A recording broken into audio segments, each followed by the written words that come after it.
Hello and welcome to the Michael Mamas Show. I am your host, Michael Mamas, and we're coming to you from Mount Soma, home of the Sri Someshwara Temple in the mountains of western North Carolina. Uh, we had some delays. It's been a crazy past 24 hours, busy, just different things coming up, like many emergencies and things.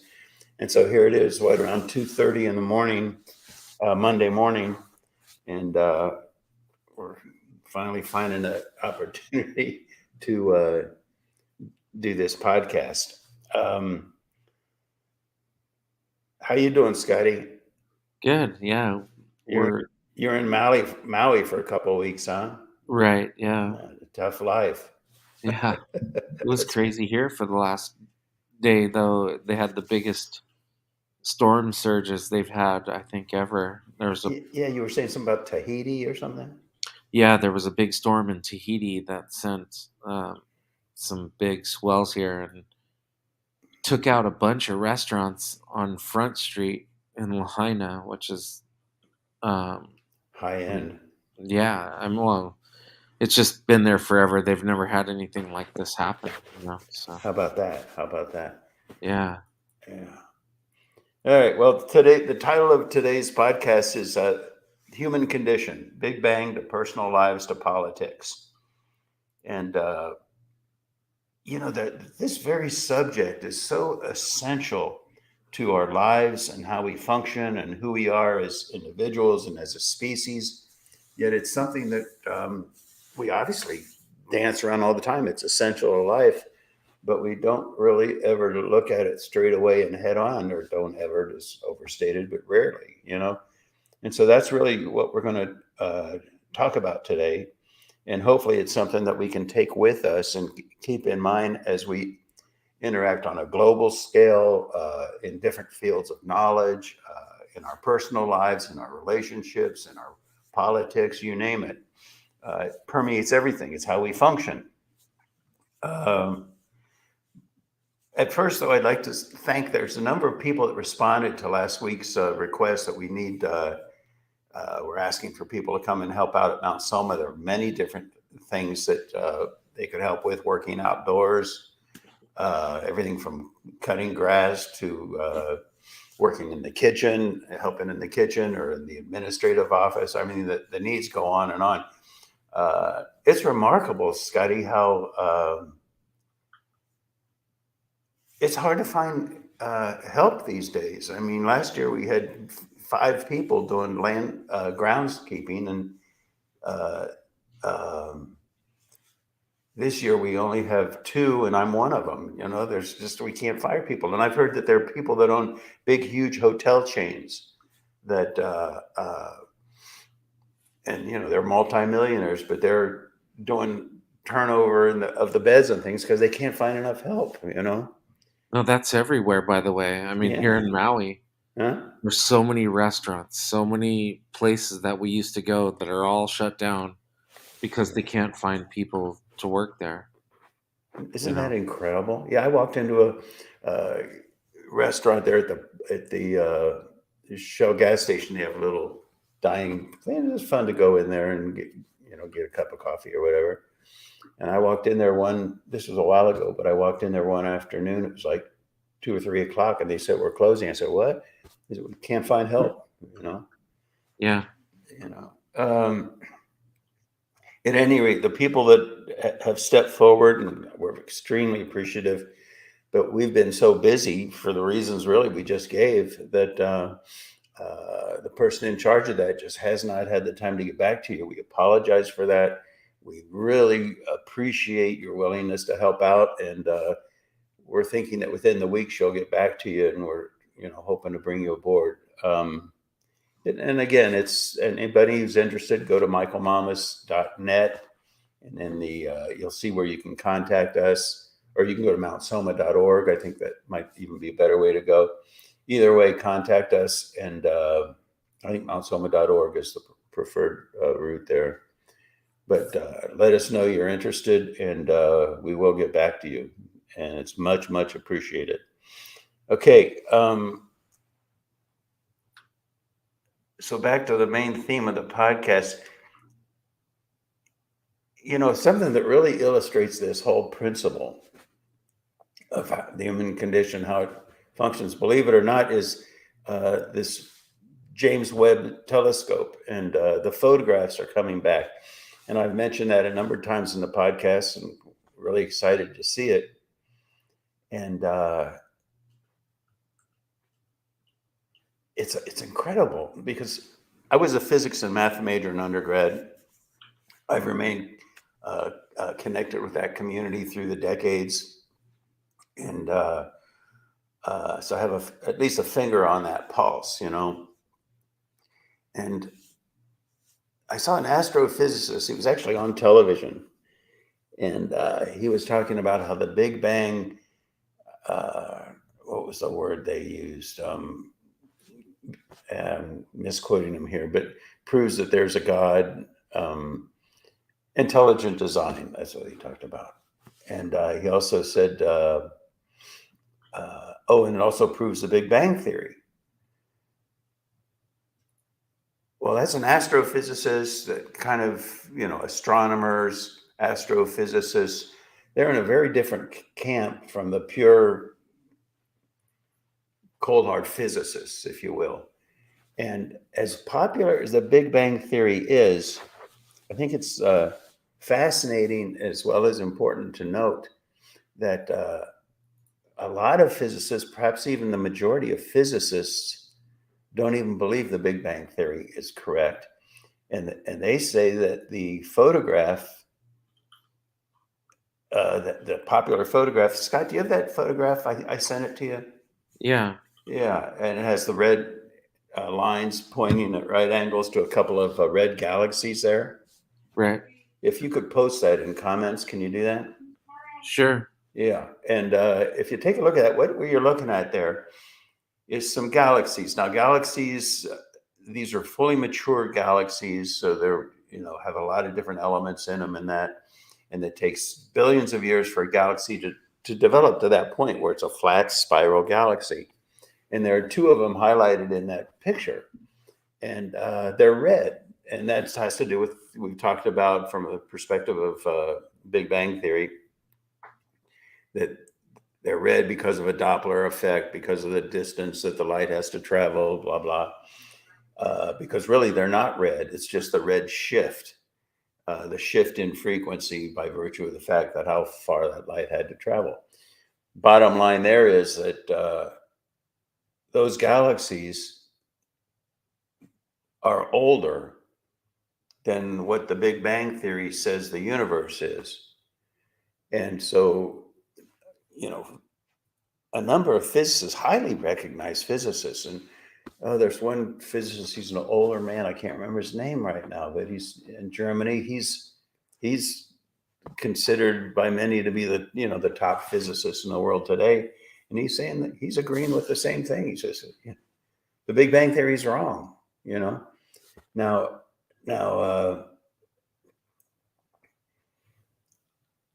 personally, see, you have to understand physics is based on observation, the observable universe. So, when Neanderthal man, they didn't see that far out. They didn't have that much vision. And so they based their theories, if you will, of existence on what they could observe. And of course, clearly physics is way more sophisticated than that now. Galileo had his telescope, and based on what he could observe, he came up with his theories. And then it just evolved like that. But it's not, the point being that physics isn't based upon what lies beyond what is observable. Of course, physicists have the perspective, that's just metaphysics. We don't dabble with that. But the ancient seers, you see, the ancient rishis, the whole distinction between the West and the East, a lot of times it's phrased that way, is that in the West, we looked out to gain knowledge and what we could observe. In the East, the ancient rishis knew that we are one with everything, so all knowledge of all things is contained within us. And by freeing the mind from its attachments and its identities and its limitations and its programmings and like that, so that we can rest into our own true nature, which is that one thing that is one with everything, we can gain knowledge of all things. And it's from there then that the ancient rishis came up with things where they saw the nature and the structure of the universe. And so in a very much larger sense, the Big Bang. So there is a reality to the Big Bang, according to the ancient rishis, but it's not what modern astronomers are thinking the Big Bang is. It's very, so now why would that be? Well, it's because even if we're not completely clear like the ancient rishis, we have some sense of it. We have some sense of that place inside where we're one with everything. That's our divinity. It's the core of all religions. Christianity, I mean, the essence of the knowledge is there within us and we feel it. And so when we talk about Jesus or we talk about the Christ or whatever, our real conviction, our real commitment to that has to do with what we feel deep inside, what we sense deep inside. And then what happens is there's the whole, if you want to call it the story of virgin birth and this and that. And then some people take a step back and look at that. Well, there's no such thing as a virgin birth. So they get into a big debate around that. And interpretations, different quotes, Bible quotes and things, and what those really mean. And so the thing is, though, we don't want to throw out the baby with the bathwater. The essence is that deep inside, we know that place that the ancient rishis saw with crystal clarity, and that's a place of real knowledge, you see. And so it's a shame to, throw out the baby with the bathwater and reject that divine essence in the name of some, intellectual construct that compels us to look at a different level of life, and then we sort of reject the essence in name of the whatever narrative we adapt, And the amazing thing is that happens not just in the field of Christianity, but in all fields. Again, like I know I have some, remote connection to the UCLA physics department. And my understanding is that most of those physicists, they don't buy the Big Bang. Most physicists don't buy the Big Bang. But now, interestingly enough, Harvard University, the physics department, they're highly vested in it. And see, it becomes that. It becomes a thing where the community or the sub-community, the group of people that you associate with, and this is true in our personal lives as well, the group of people that we associate with become like a reference frame. It's a human condition. And that's true in our personal relationships, in our business relationships, in our communities. We take on a certain perspective inherent in the nature of that group with which we identify with. So we're a highly social species in that sense. And the social group, be it a partner, be it a group of friends, be it a intellectual community, be it what university within that community you're working with or identified with or vested in. I understand that even if there's a physicist in the physics department at Harvard, which doesn't buy the Big Bang, they wouldn't even say it because they'd get thrown out of the community. They'd get fired. Now, these are just things that I've been told by physicists, it's not, I don't know that it's anything that's published, but that is what's going on. And it's going on also in politics, for example. And now what we're talking about here is the human condition, how the mind functions. Keep that in mind. These are just examples. In politics, the group that you are associated with, that you become identified with, it becomes more important than the facts, than the underlying facts. And our relationship with the facts is really an interesting thing. Those red galaxies that we're looking at, they're right there in the photograph. But if they don't fit our paradigm and our notion, then we just kind of ignore them. Oh, see, the Big Bang, this photograph proves the Big Bang. what about those galaxies? And similarly in politics, there can be just facts. Here's a fact for you.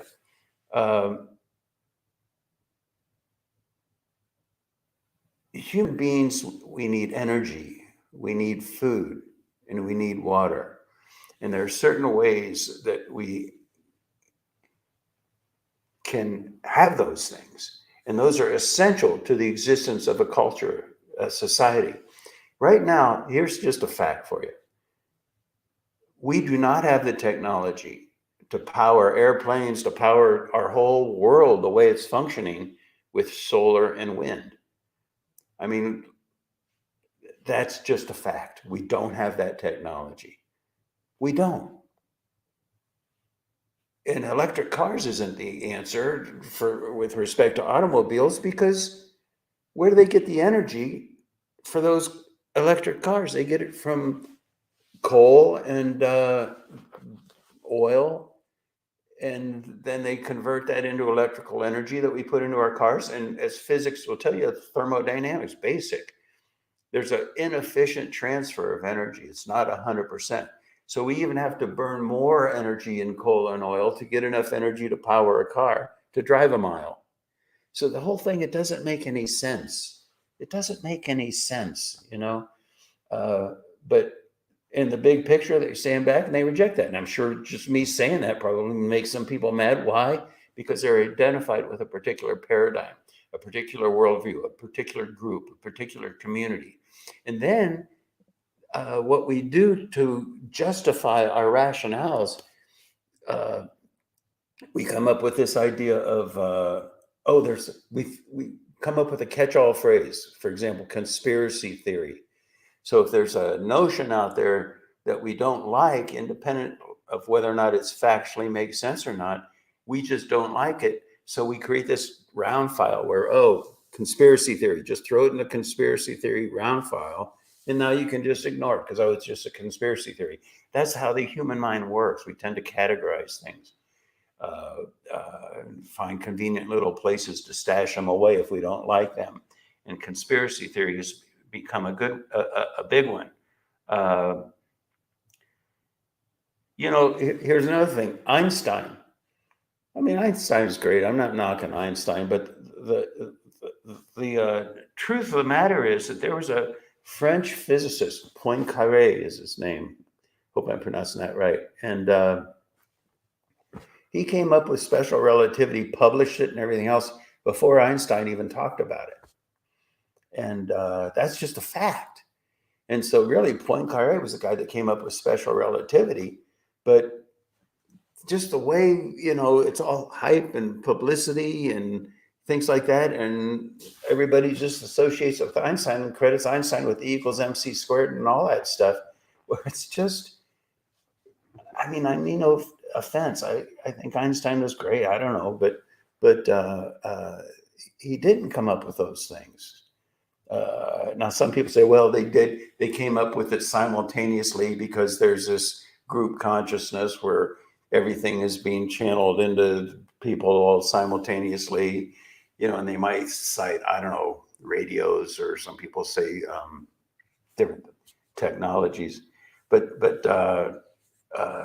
it's still staggering that, Einstein was credited with it when Poincaré was the guy who really published it. And there are a lot of physicists, I'm telling you, would argue that Einstein just copied it from Poincaré. So there you have that. And by the time this podcast is over, I'm sure I'll make pretty much everybody mad about one thing or another. But there it is,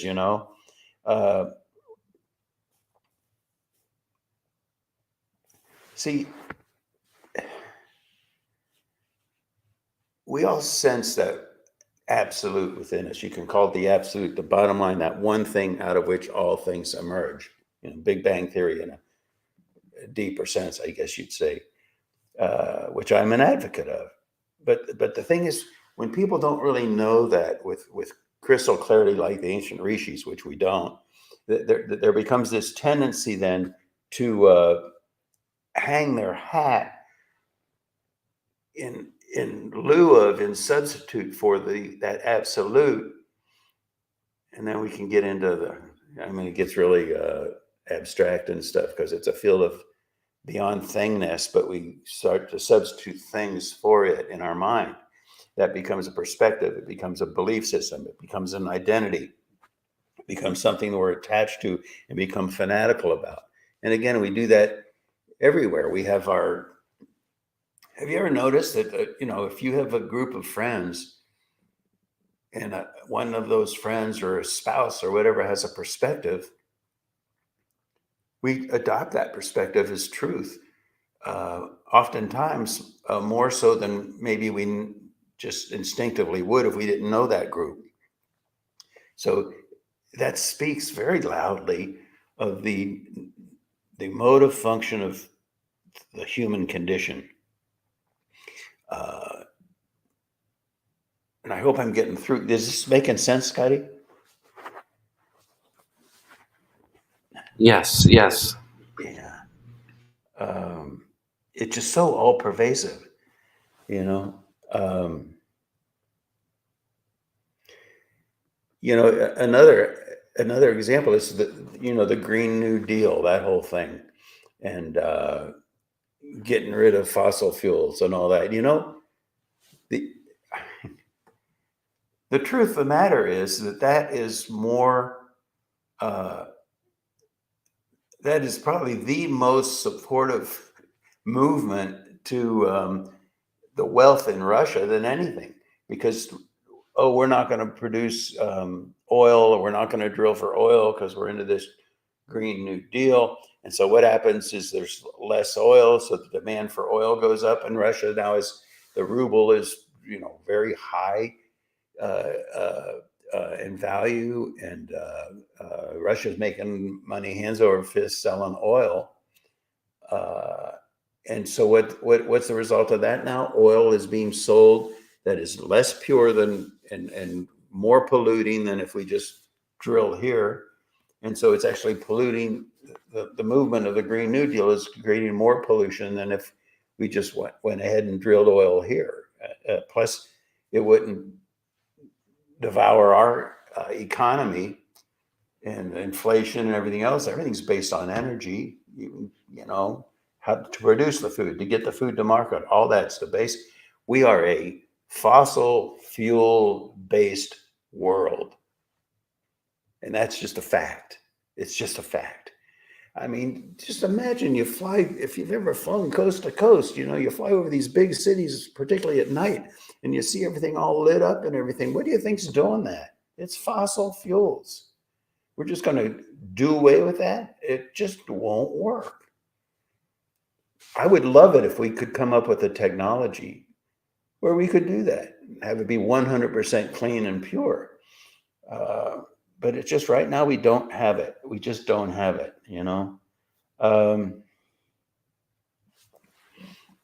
Another aspect of the human condition is that knowledge is gained and lost in cycles throughout history.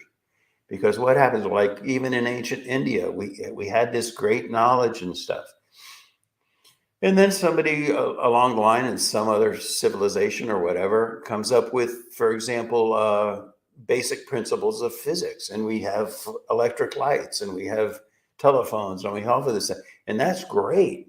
And so we gravitate towards that. And then that becomes our mentality. And another mentality, another understanding of life falls to the side.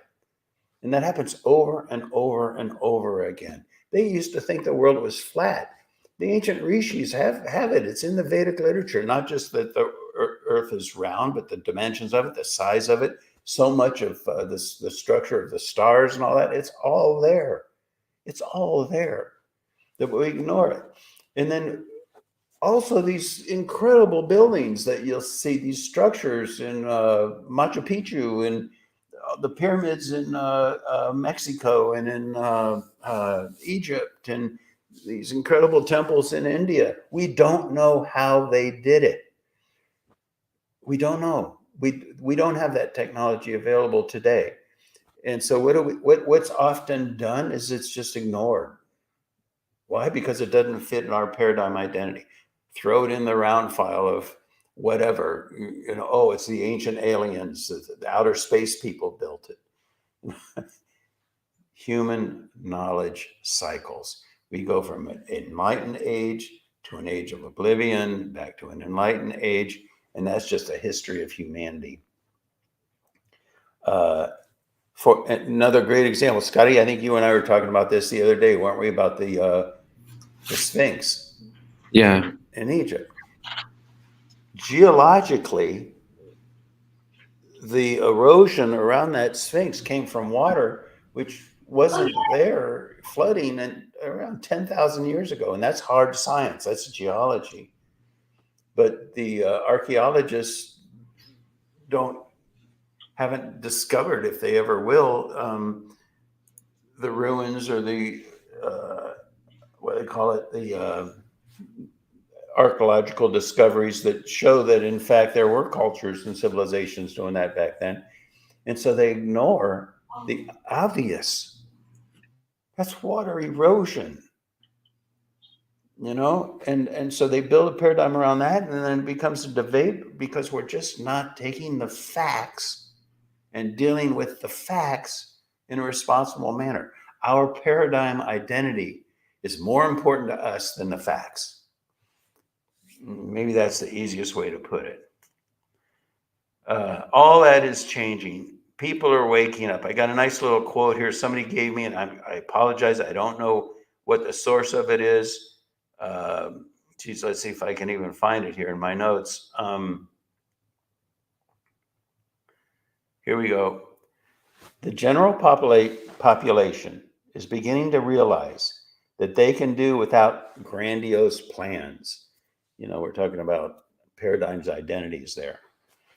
But they can't do without affordable food, housing, transportation, clothing, and reliable systems to deliver goods and services. We're talking about energy there.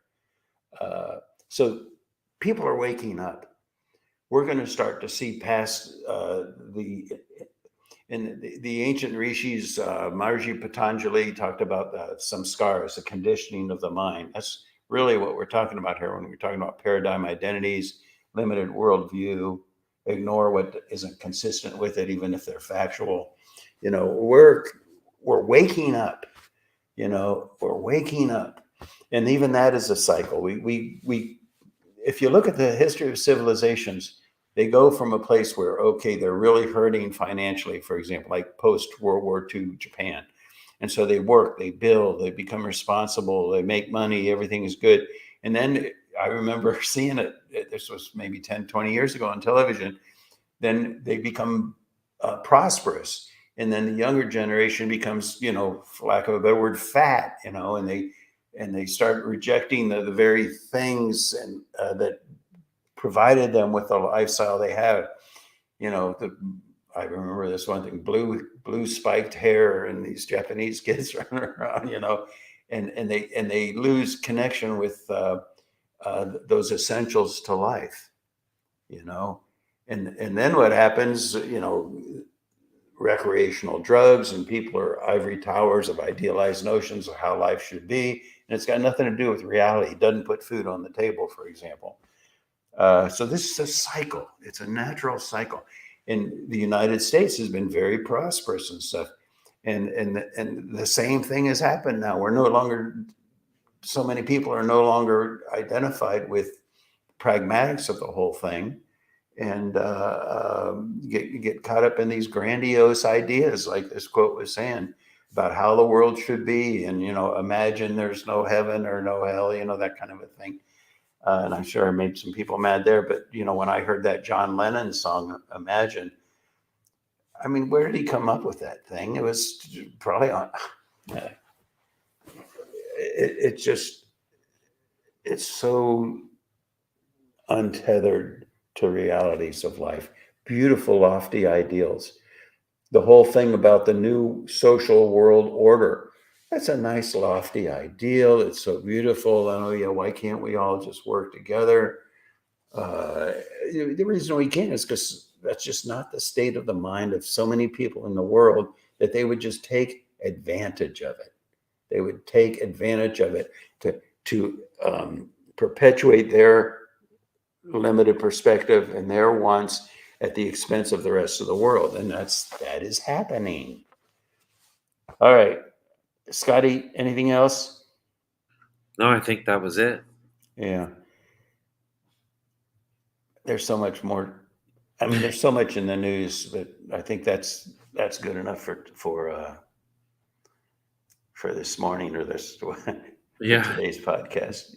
Thanks for listening, everybody. Sorry that we came out with this thing late, but just so much has been going on, and at least finally here at 2:30 or 3 in the morning we got to the podcast. So thanks for listening, and we'll talk to you again next week.